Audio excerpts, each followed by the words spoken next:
On est quasiment sous la porte de Clignancourt. Et là, il y a un projet. C'est un projet de paysage du coup de pariculteurs qu'on a remporté avec le collectif Verger Urbain, Green Resistance, Léo Lagrange, Verte Palette et le Frigan Pony. Donc on a un tronçon de plus de 800 mètres linéaires. Et du coup, on doit réaliser les travaux d'ici 3 ans et on a un bail de 9 ans pour le site. Qu'est-ce qui va se passer? C'est le développement de l'écologie sociale. On va redynamiser de la végétation qui est déjà présente. On va la réutiliser comme ressource pour le projet. Et on va amener beaucoup de dynamisme social avec de la restauration, des wagons-bars, une cuisine extérieure, des poulaillers, pour amener de la vie dans ce quartier en fait, jusqu'à Porte de la Chapelle. Ah, le petit rat! On fait des découvertes étranges. Un rat mort. Il y a des déchets un peu. On voit qu'il y a beaucoup de canettes, de bouteilles qui sont jetées, donc sans doute depuis le pont, ce qui est assez dommage. Mais assez courant. Et des cajots de vendeurs à la sauvette. Mais il y a des gens plus sains quand même, il y a des bouteilles de lait. Ça c'est typique à Paris, dès qu'il y a un espace comme ça en bas, on jette. On fait la visite avec toi pour voir un peu qu'est-ce qu'il y a comme nature, là, quelles sont Oui, ça les c'est plantes qui sont là. assez classique. Donc là, dans un premier temps, là, qu'est-ce qu'on voit à l'horizon là? Là, on voit tout un ensemble, une espèce de végétation de friche, mais assez riche a priori, et des repousses. On a des érables qui repoussent, qui ressortent. C'est très classique de la petite ceinture.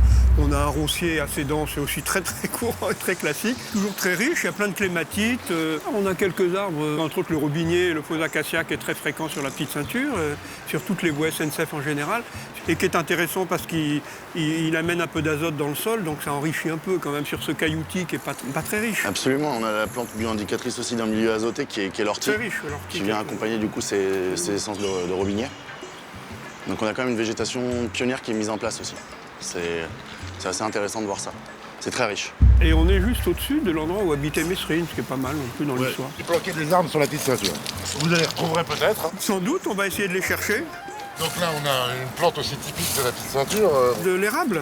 C'est une plante qu'on voit beaucoup à Paris, qui est un arbre qui est très fréquemment planté, qui se développe très facilement. Il a des graines ailées, et donc c'est emporté par le vent. Il y a plein d'espèces d'érables à Paris. Ça, c'est une espèce qui est proche du sycomore, disons. Puis en face, là, juste à côté, je ne sais pas pourquoi il est crevé, celui-là, c'est bizarre.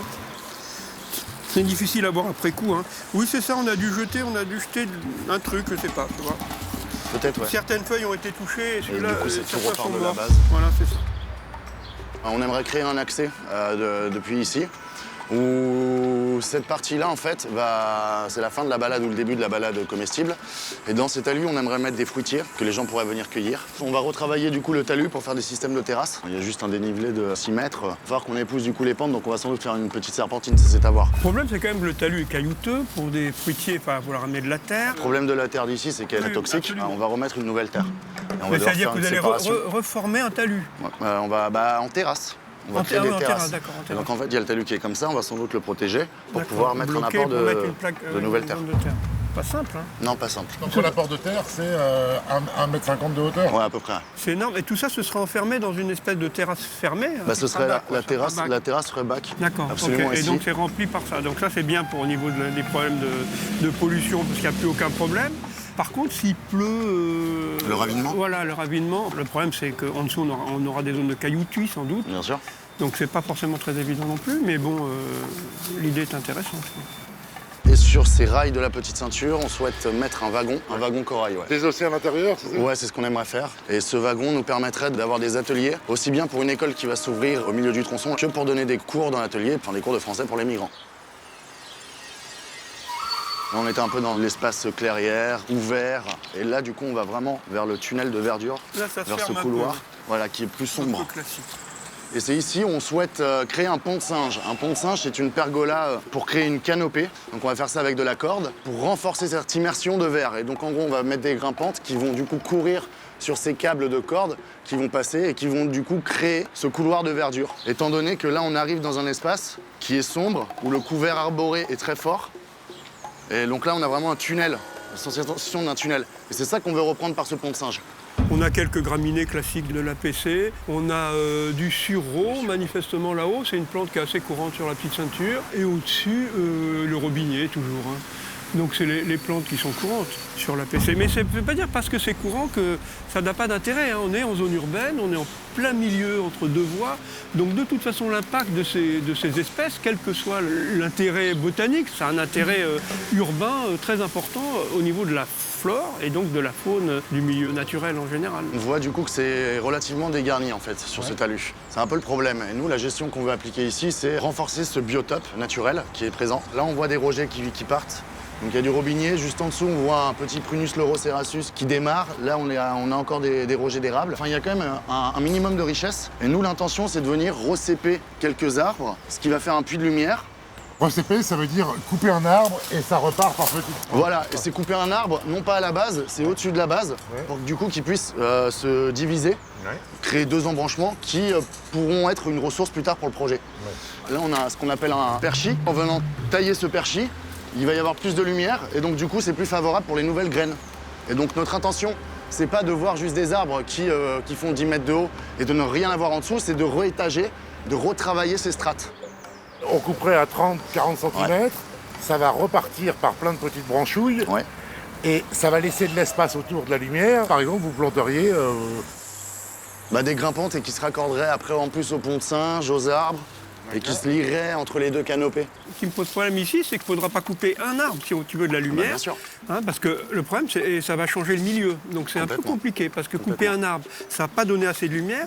Donc il faut faire une ouverture, il faudra couper 10-15 arbres, et ça va complètement modifier le milieu. Je ne suis pas sûr que ce soit très évident en termes d'impact, mais pourquoi pas, bon, il faut tester. Le puits de lumière va évidemment permettre un développement plus important de ces espèces qui existent, de celles qu'on plantera à nouveau. Ce qu'il faut espérer, c'est qu'ils soient vite bouchés. Oui, que ce ne soit pas la ronce qui vienne. Voilà, c'est un peu compliqué parce que la ronce est très pionnière, elle est très présente. Voilà. Après, c'est une gestion du site. La gestion du site, ça veut dire un entretien au quotidien. Ça veut dire un suivi, absolument, mais ça fait partie de ce genre de choses. Hein. Ce projet, c'est indispensable. Voilà, donc on marche dans les ronces. Mais ça, c'est courant. Hein. Et à la lumière, c'est la première qui arrive. Hein. Oui.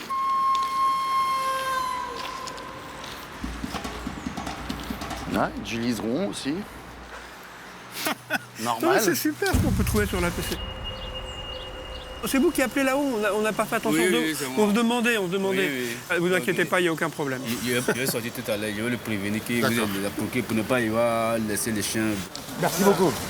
Ce qui est intéressant à savoir, c'est que comme cet endroit a été squatté pendant des années, il y a eu l'un des plus gros bidonvilles de Paris, la SNCF a mis en place une surveillance après avoir fait un aménagement. Et ça a coûté une fortune puisque le nettoyage du cancan du bidonville qu'il y avait là a coûté plus de 500 000 € à la SNCF.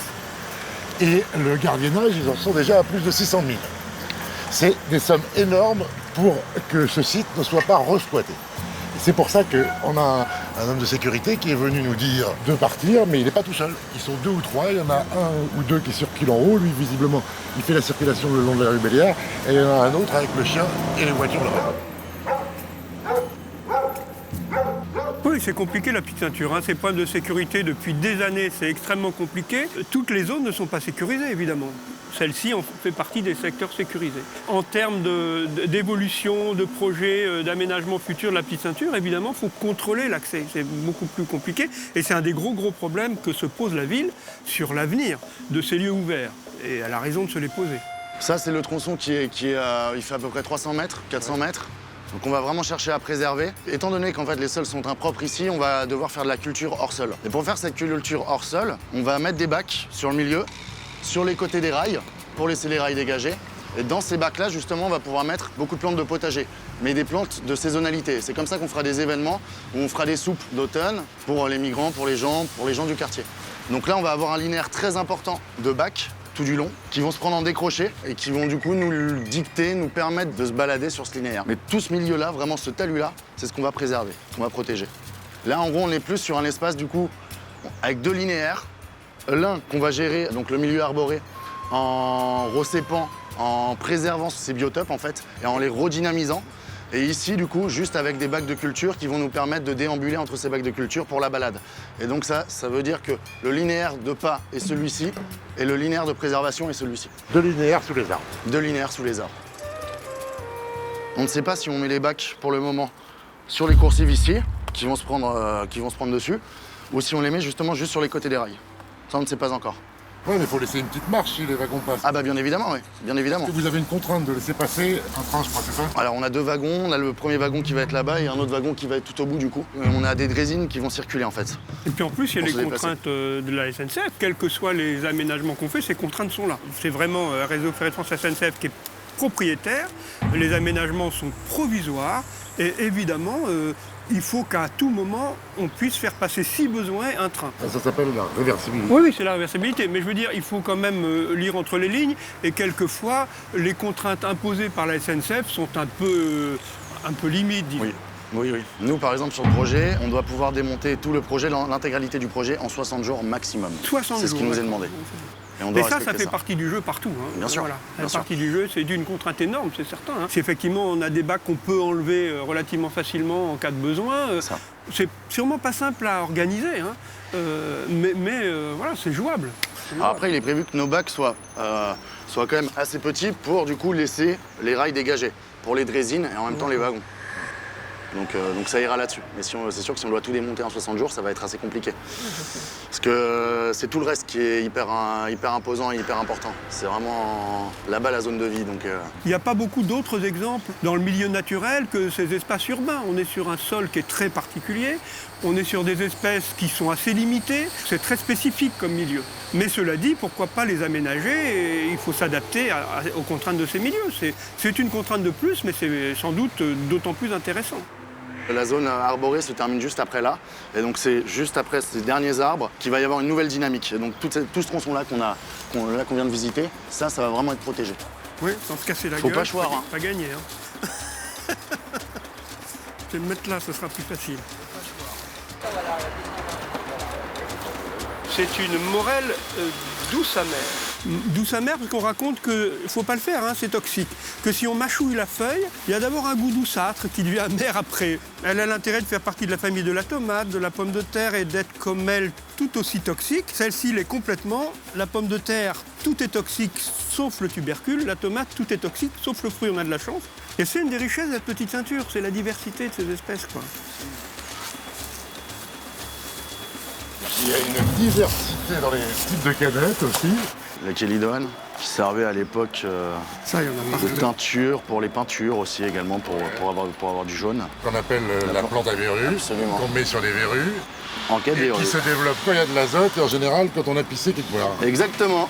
C'est Mais cela un dit, milieu le- périurbain. Voilà, donc là, Ça- on a pissé de là-haut, là, on peut faire. Mais il n'y a pas que la chélidoine qui se développe quand on pisse. Hein. Ça peut être Bah, il y a très l'ortie. intéressant pour certains types de L'ortie plantes. aussi, ouais. Mais oui, mais il n'y a pas que ça. C'est-à-dire que ça rajoute de l'azote encore. Ouais, c'est C'est ça. pas inintéressant. Ouais, ouais.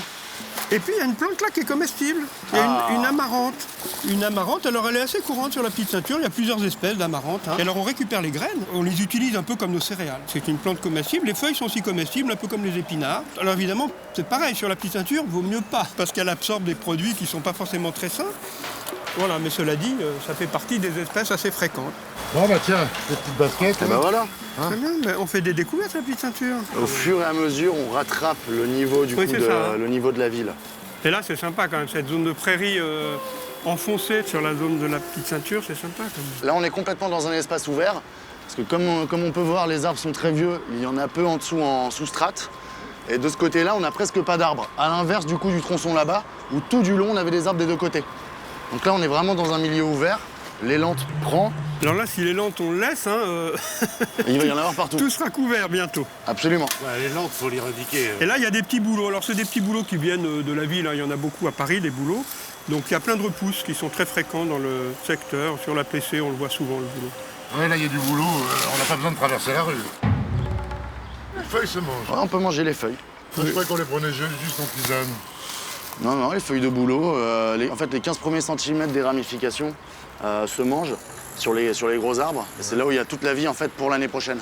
Et donc, du coup, même pour le corps humain, il y a plein de lipides, plein de... Et puis, c'est une plante qui a été utilisée de tout temps. C'est-à-dire qu'on a des traces très, très anciennes d'utilisation du bouleau. En fait, on faisait de la résine de bouleau en faisant chauffer sans air, en fait, l'ensemble. Et on obtenait un goudron qui a été utilisé. On a retrouvé ça chez des peuples très anciens en France.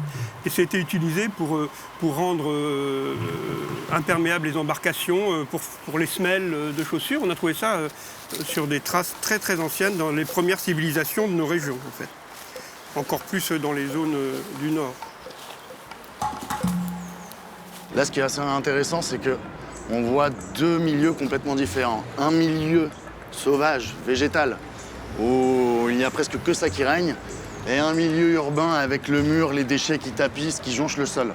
Donc on voit vraiment qu'il y a deux biotopes différents avec l'humanité d'une part, le végétal d'autre part.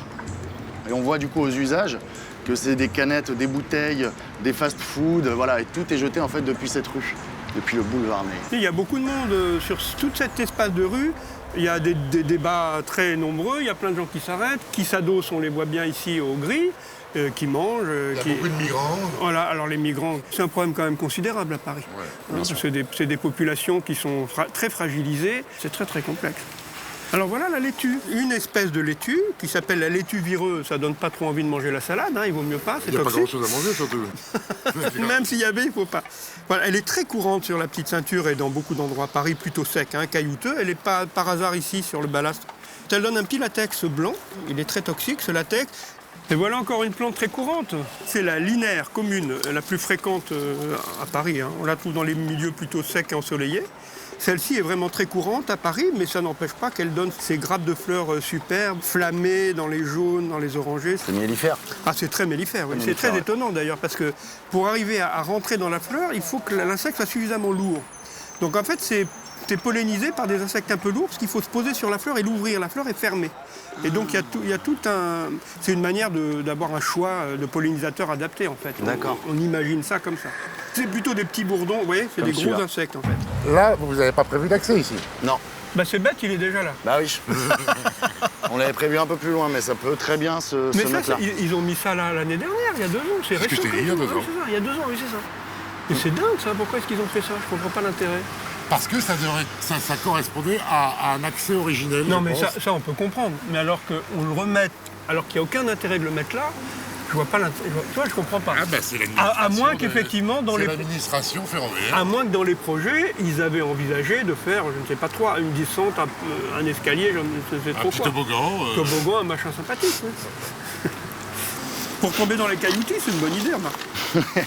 Et ben là, tiens, Allez. là, on voit qu'on est dans les années 2020. Bah, c'est formidable, vous voyez, il n'y a pas besoin de drésine, il y a la trottinette. Il y a la trottinette. La trottinette rail, nouvelle trottinette rail. Faudrait inventer ça, ce serait une bonne idée. Ce serait une très bonne idée, ouais.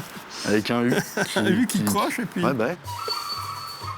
Un picrid, voilà, c'est un nom un peu compliqué. C'est une famille très importante, c'est la famille des composés, autrefois composés, astéracées. Un groupe extrêmement important avec un très très grand nombre de genres et d'espèces à fleurs jaunes. Ici, c'est un couloir de déambulation où on va avoir quelques bacs de culture, étant donné qu'on est dans un espace où il y a un puits de lumière important, où l'eau va pouvoir tomber assez facilement. Et donc, du coup, ça va pouvoir irriguer toutes nos bacs de plantation. Sur le talus, on va préserver, on va renforcer encore pour conserver ça et le redynamiser. Et là, par exemple, à l'endroit où il n'y a pas d'arbres. Bah, alors là où il y a des creux, nous ce qu'on souhaite faire, c'est ici et là-bas il y a un autre creux, on verra ça plus loin, c'est de travailler le sol pour créer une pépinière. On souhaite faire de la fleur à couper et on souhaite également faire des petits plants pour ensuite revendre ça aux gens du quartier, pour qu'ils puissent mettre ça sur leur balcon, ce genre de choses. Mais ce ne sera pas accessible au public. Non, le talus est trop dangereux pour que ce soit accessible au public. Parce que nous, notre intérêt, c'est bien évidemment de préserver ces essences-là.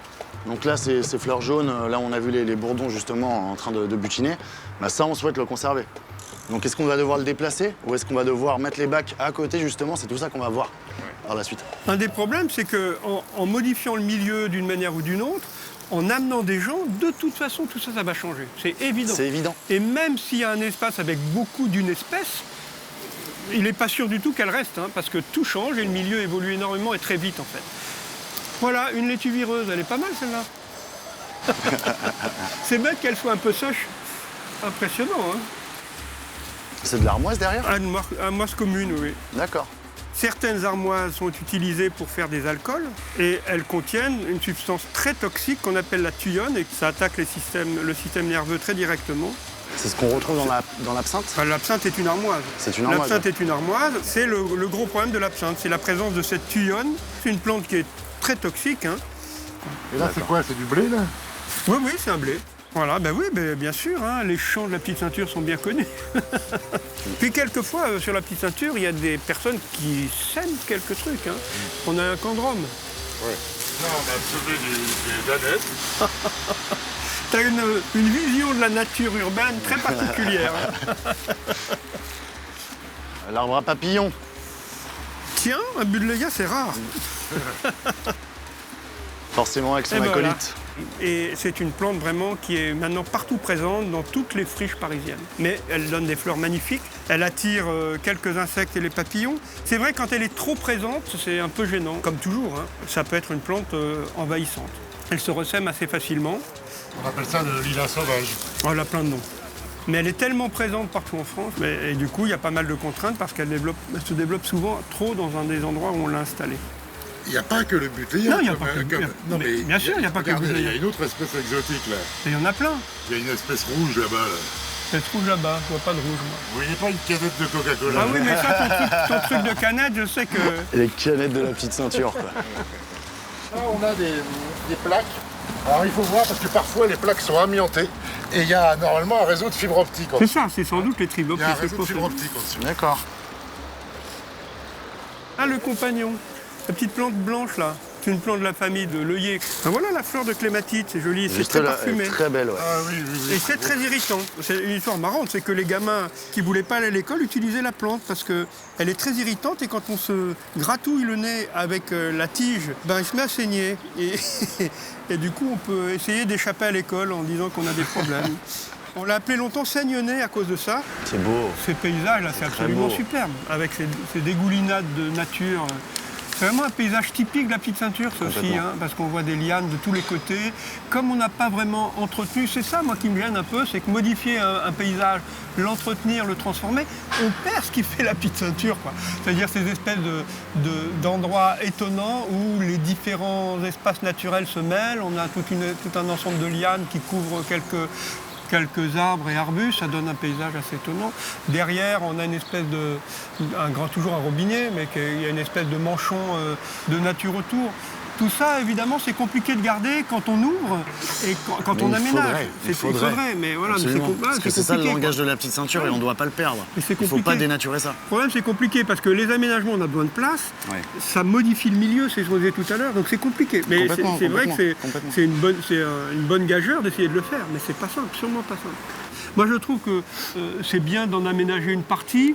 On fait parfois sur la petite ceinture, on a fait des aménagements un peu trop brutaux, quoi. Oui. Et qu'il faut certainement, dans certains lieux, essayer de garder les variétés sauvages. Après, il y a des problèmes de sécurité. Bon, c'est compliqué, il y a plein de contraintes. C'est là où les talus sont très très peu accessibles, si ce n'est quasiment pas. Alors après, sur l'aspect linéaire, quand même certains espaces qu'on va protéger. On va Oui, bien mais délimiter, c'est bien, bien c'est évidemment, pour laisser cette végétation qui est celle de la petite ceinture. L'espace prairie, les arbres qui sont là, on ne peut pas les supprimer. Non, bah, bien sûr. Ça, c'est une évidence, c'est quand même pour l'érosion des sols, en fait. Ouais, pour le milieu, Pour le milieu, mais par rapport aux gens d'à côté, ils vont faire la gueule, ils vont Oui, pas bah oui, apprécier oui, du bah tout. oui, oui. On voit vraiment l'érosion des sols avec les ravinements. Et du coup, on voit les racines là, qui se prennent. Et c'est pour ça qu'on ne peut vraiment pas toucher à ces arbres. On peut les tailler de manière douce, mais il ne faut pas les retirer parce que c'est ça qui protège du coup l'érosion des sols. Ça ne ravine pas grâce aux racines qui soutiennent cette terre. Alors l'intérêt du robinet, c'est qu'il retient le talus. Hein. Ça ravine évidemment, mais les racines des arbres qui y sont plantés, entre autres le robinet, là il y a un magnifique sureau, on dirait. Ouais, complètement, c'est du sureau. Ouais. L'écorce, c'est vraiment pensé au sureau. Il est étonnant, c'est rare de voir des arbres de cette taille encore à Paris. Hein. Voilà, c'est important quand même ces robinets. La SNCF les a bien choisis à cause de ces racines qui retiennent vraiment les talus. Et... Attention. C'est quoi? C'est une ronce évidemment. Ouais. Attends, vas-y. En fait, j'ai pris mes grosses godasses, j'aurais pas dû. On n'est pas dans les cailloutis, donc j'aurais dû prendre des godasses plus adaptées. On va faire une collection, c'est formidable. Bel érable. Une repousse, hein. Ah, là, elle est belle, la Oh laitue là rose. là, elle a encore ses feuilles. Faire la feuille. Mais on arrive dans un couloir de laitue vireuse. Ah là, ouais. Avec la clématite, les lianes. Enfin, Là, ça fait vraiment, c'est la jungle, quoi. La jungle de l'APC, c'est formidable, quoi. Alors la couverture là, de lierre, c'est magnifique. Hein. Cette espèce de manchon gigantesque. Là, pour la vie faune, pour tous les insectes, pour tout un milieu, c'est merveilleux. C'est un habitat naturel, vivant. Je le trouve là en dessous. Ah oui, oui. Ce sont des petites bêtes. Il peut y avoir plein de choses là-dedans. On a un papillon. C'est toujours le même, hein. La pyrrhite du chou. Très très courant à Paris, c'est un de ceux qu'on le voit le plus souvent. Et il se pose sur une morelle. Bon, pourquoi pas, hein. Pourquoi pas, il était un peu fatigué.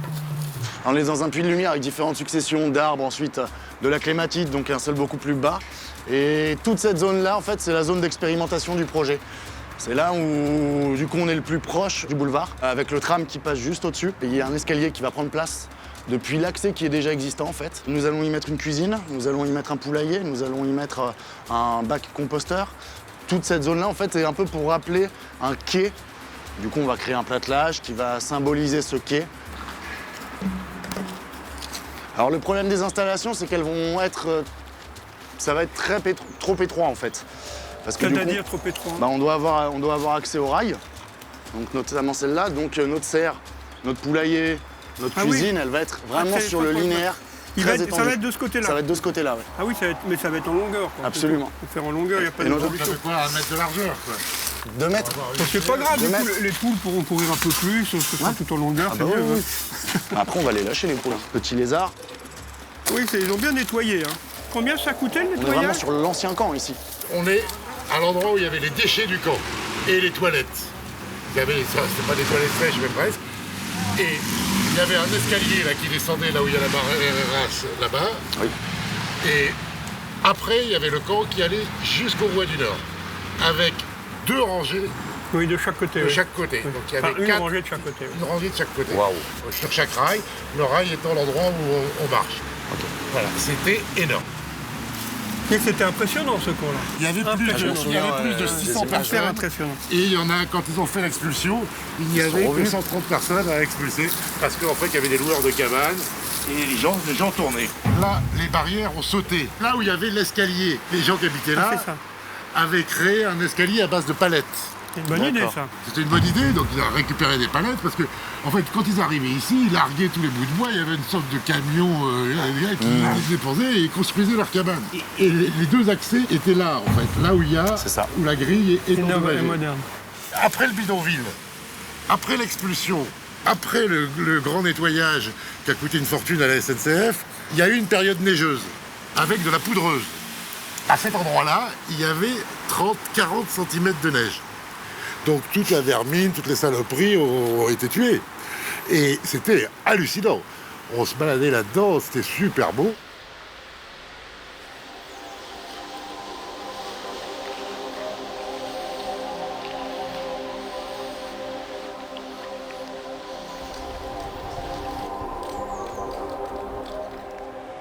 Il y a des endroits comme ici, tout n'avait pas été évacué. Là, il reste encore des déchets, mais là, je pense pas que c'est un truc qui date du bidonville. Hein. Non. Donc on l'a gardé parce que c'était historique.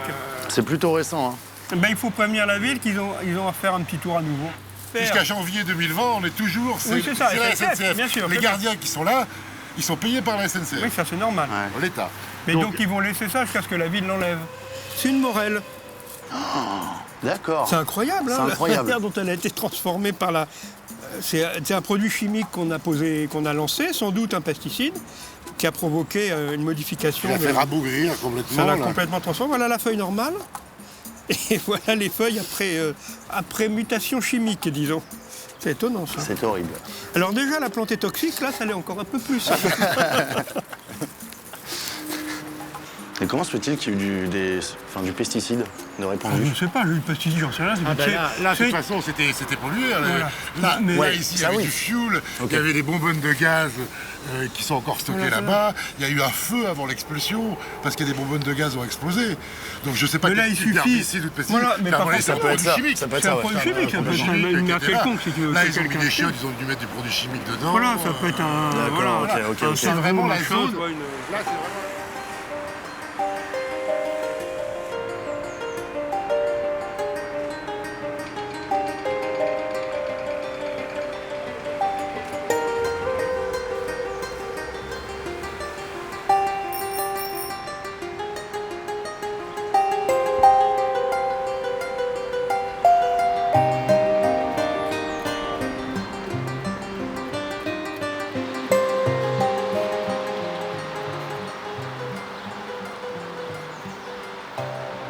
Il a perdu son écorce un peu partout, c'était Ouais. rare.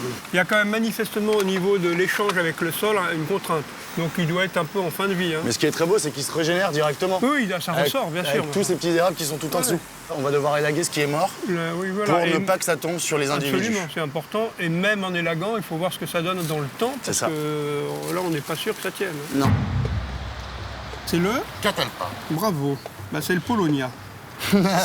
Mais ça ressemble beaucoup. Ça ressemble beaucoup, ouais. La différence, c'est qu'ici, on a des feuilles opposées, face à face. Chez le Catalpa, il y a toujours, au moins parfois, même sur les repousses, des feuilles qui partent 3 par 3 du même endroit. Et puis le Catalpa a des feuilles qui sont Plus édentées. elles sont surtout plus brillantes. Le Polonia est souvent beaucoup plus fréquent que le Catalpa dans les repousses à Paris. Là, le sol n'est pas terrible, hein, on est dans les cailloutis, on voit qu'elle a déjà été coupée une fois. Donc, Oui, complètement.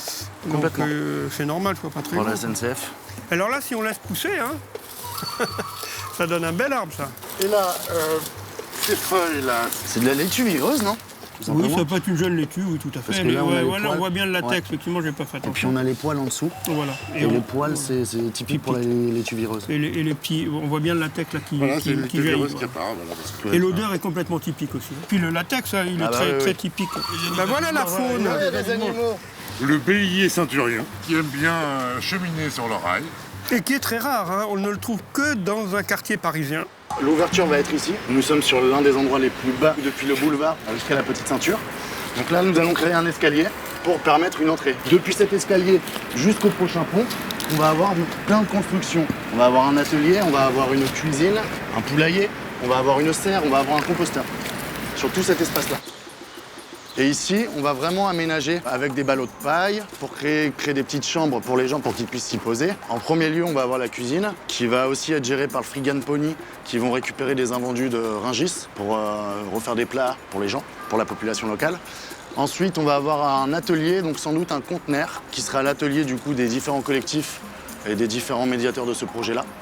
Ensuite, nous allons avoir une serre de 10 mètres de long environ qui va permettre la production de plants pour ce site.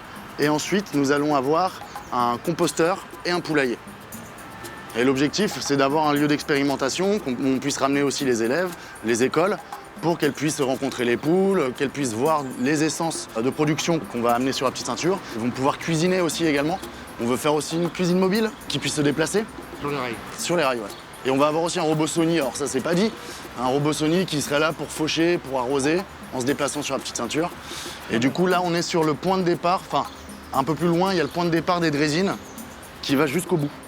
Jusqu'à la porte de client. Absolument, C'est-à-dire que le milieu va être complètement rasé. Si on veut des draisines, on ne peut plus y avoir de plantes, hein. c'est ça. Donc C'est là où les- elles vont être limitées au bas-côté et encore tout va être transformé. Donc le milieu, comme toujours, va être complètement modifié, c'est normal. C'est sur la voie extérieure qui doit être nettoyée. Ça fait Oui, partie ça, du cahier oui, des mais charges.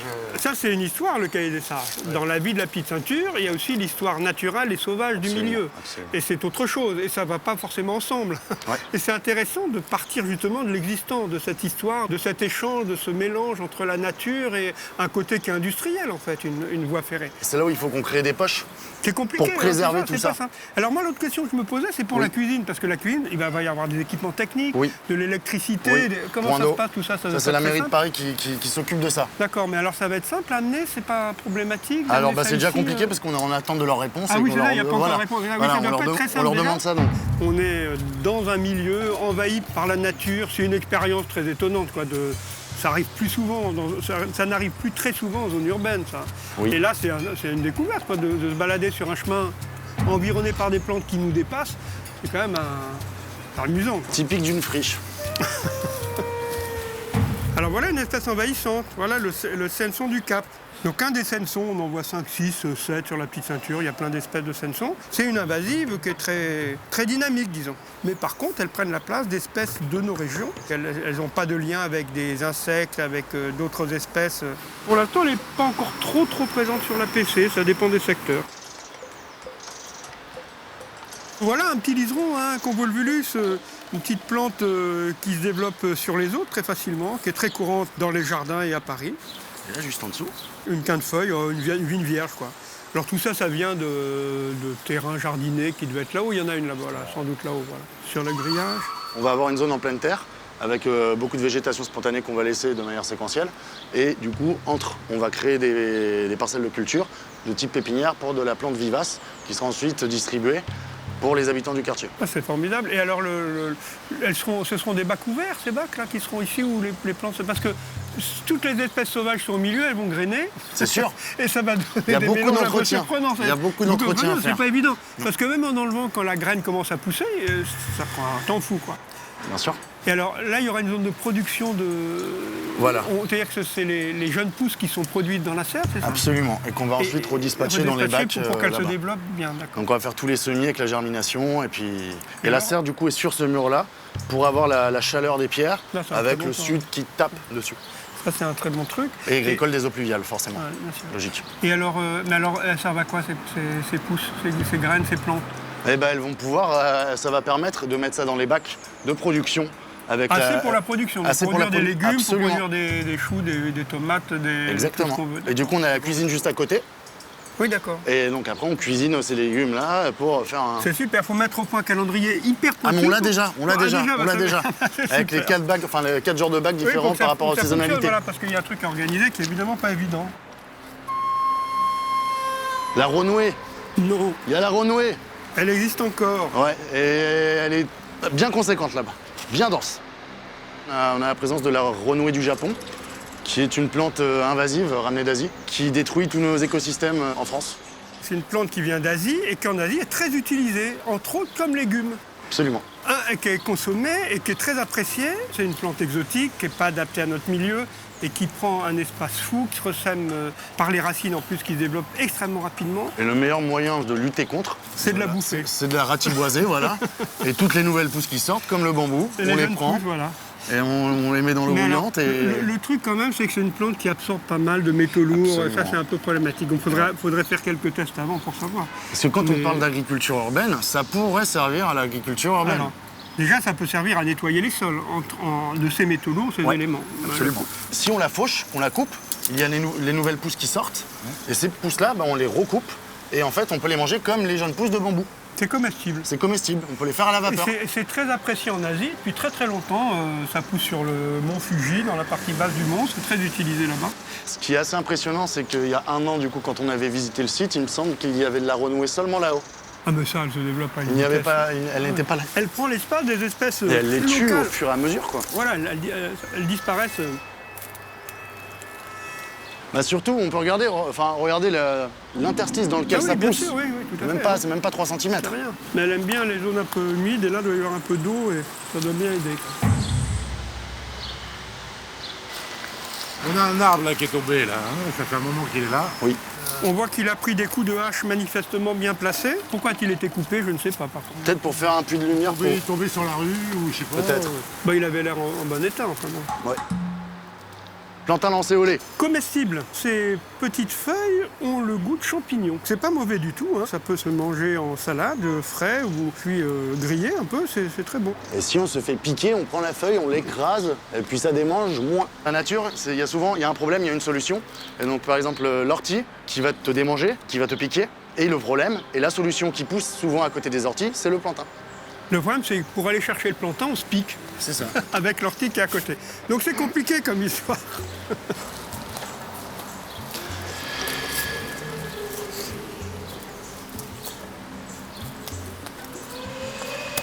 Ah, la Tanésie, regarde. Ça sent bon. Alors ça, qu'est-ce que c'est? On l'appelle couramment la ruine de Rome. Elle pousse sur les vieux murs. D'habitude, elle ne pousse pas au sol, hein. Là, c'est parce qu'il y a des cailloutis. On retrouve un peu cet aspect des vieux murs. On l'appelle la Cymballaria muralis, la cymbalaire des murailles. Et c'est une très jolie plante qui est aussi mellifère. Et elle a une chose extraordinaire, c'est que ses fleurs, après fécondation, vont se retourner vers le mur. Comme ça, quand les graines tombent, elles vont tomber dans un endroit où elles peuvent pousser. C'est assez extraordinaire. D'accord. Ça, c'est typique, tu vois. Ça, c'est un corridor Trop beau. écologique. Ça, oui, complètement. Ça, c'est extraordinaire comme corridor. Avec une très belle dynamique de végétation. Elle est plutôt transversale.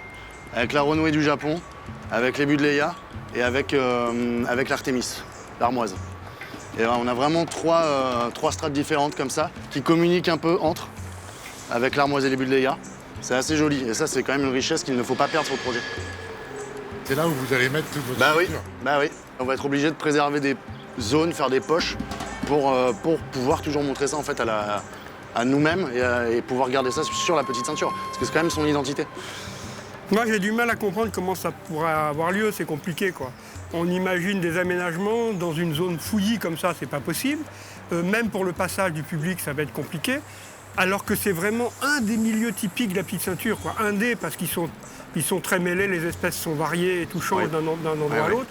Mais c'est vraiment un secteur absolument intéressant en termes de biodiversité, de richesse biologique. Mais il n'empêche qu'en termes de paysage urbain, c'est un truc incroyable. En termes de corridor écologique, c'est formidable. C'est une zone de protection de tas de bestioles. Là. C'est formidable. Et de passage. Donc c'est très bien d'essayer de préserver ça, mais j'ai du mal à voir au cours d'un aménagement. Ce qui me rassure déjà, c'est que tous les édifices, tout le construit est sur le flanc droit. Sur le côté. Et donc c'est pour la renouée du Japon, c'est pour l'invasif. Oui, ça d'accord. Mais je veux dire, déjà, même ça, quoi. Quand il faudra passer, qu'il y aura des choses à faire, ça va être complètement compliqué. Hein. Là, on est sous le pont des Poissonniers. C'est l'espace justement où nous serons abrités. Donc en cas d'intempérie, c'est le refuge pour toute la faune, dont les humains, dont nous. Là-bas, on est beaucoup plus sur la zone agriculture urbaine, de culture, avec l'espace de vie tourné autour de la cuisine, de l'échange, des poules, de la serre, de la plantation également. Et là, on est beaucoup plus sur le point de vue restauration, avec toujours le langage vernaculaire de la petite ceinture, qui est donné par le wagon. Et l'idée ici, c'est de préserver de la végétation spontanée pionnière comme on trouve, d'en préserver, mais c'est aussi de mettre un wagon-bar de restauration pour dynamiser le site de la Chapelle. Là, c'est une gare qui est prévue sous la Chapelle internationale. Vous voyez l'espace qui est créé avec des quais, avec tout. Donc il y a une potentialité de gare pour dans 10, 20, 30 ans après votre projet, peut-être. Et là, sur la droite, en allant vers Paris, il y a toujours un tunnel qui embranche avec la gare du Nord. D'accord.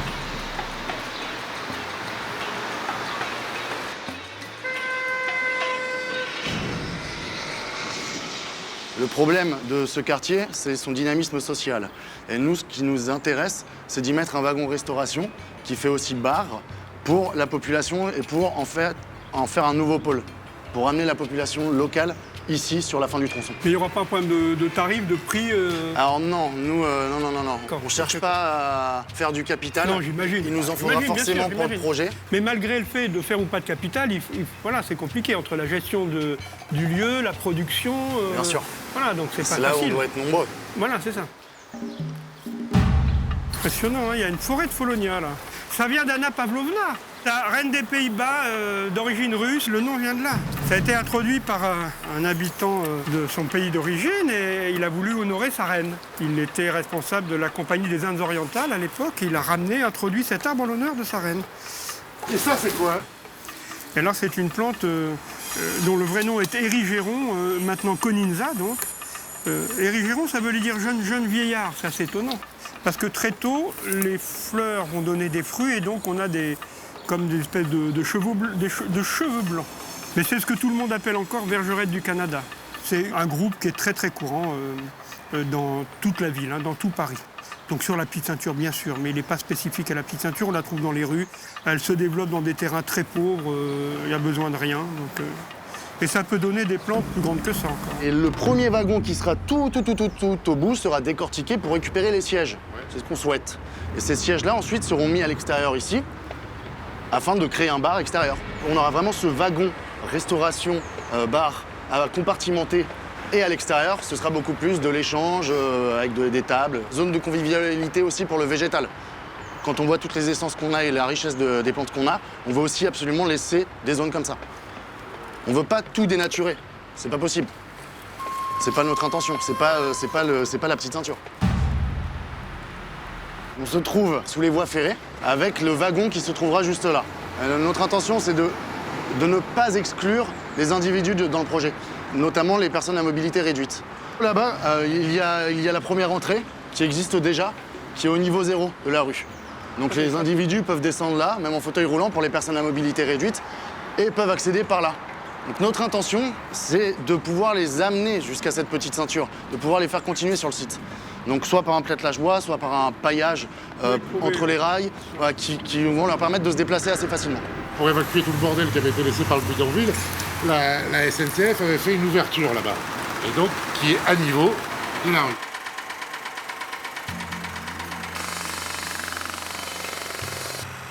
Le monde de la petite ceinture, c'est aussi le monde du graffiti, le monde des artistes et de la peinture. Et pour éclairer cet espace, dans ces alcôves, nous souhaitons faire des installations artistiques. Ça peut être du luminaire, ça peut être plein de choses, ça peut être juste du graffiti avec de la couleur blanche pour éclairer l'espace. Et du coup, nous, ce que nous souhaitons faire dans ce projet, dans tout ce tronçon, c'est ne pas exclure les gens. Rien n'est figé. Et c'est pour cela qu'on parle de migrants, de PMR, on parle d'artistes, on parle de riverains. Et voilà, rien n'est figé dans ce projet, tout est à faire. Et tout est encore à discuter. Bon, bah, il y a du boulot, hein. Ouais, énormément de boulot. Heureusement, vous êtes un certain nombre de Il collectifs. faut vraiment que le projet soit fait dans 3 ans, c'est l'idée. Vous en avez quand même de l'intrusion avec des gens qui passent. Oui, oui, il y en a plein qui passent. Hein. Ah, il y en a quand même Parce qu'il y beaucoup en a qui d'intrusions. rentrent par là, ils reviennent jusqu'à là. Quand il revient ici, je l'ai envoyé là-bas. Il faut qu'il ressorte là où Oui, ils sont Là où ils sont rentrés, rentrés, c'est ça, ouais. voilà. Oui, il y a quand même beaucoup de gens qui passent, c'est ça, Oui, ouais, oui. encore. Mais ils ne s'installent pas, c'est toujours ça. Tiens, on la reconnaît. Allez, le Coucou. petit chien qui se balade. Mais on voit qu'il y a de la faune, du coup, il y a le petit chien là. Tu te rends compte, elle a tout ce terrain pour elle, il faut pas qu'elle soit Bah ouais. énervée quand elle voit quelqu'un, la pauvre. Ah, elle a eu quelque chose? Une bestiole, sûrement.